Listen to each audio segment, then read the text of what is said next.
Withdrawing money from Wise to your bank account is a straightforward process. Follow these steps to ensure a smooth transaction. Step 1. Log into your Wise account.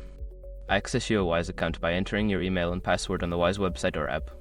Make sure you have two-factor authentication enabled for added security. Step 2. Navigate to the Balances section. Once logged in, go to the Balances section of your account. This area shows all the currencies you hold and the available balance in each. Step 3. Select the currency to withdraw. Choose the currency you wish to withdraw. Click on the specific currency balance, and then look for the option to send or withdraw to initiate the process.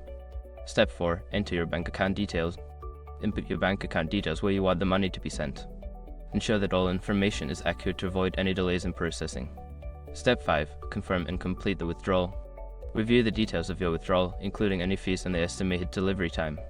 If everything looks correct, confirm the transaction to complete the withdrawal process.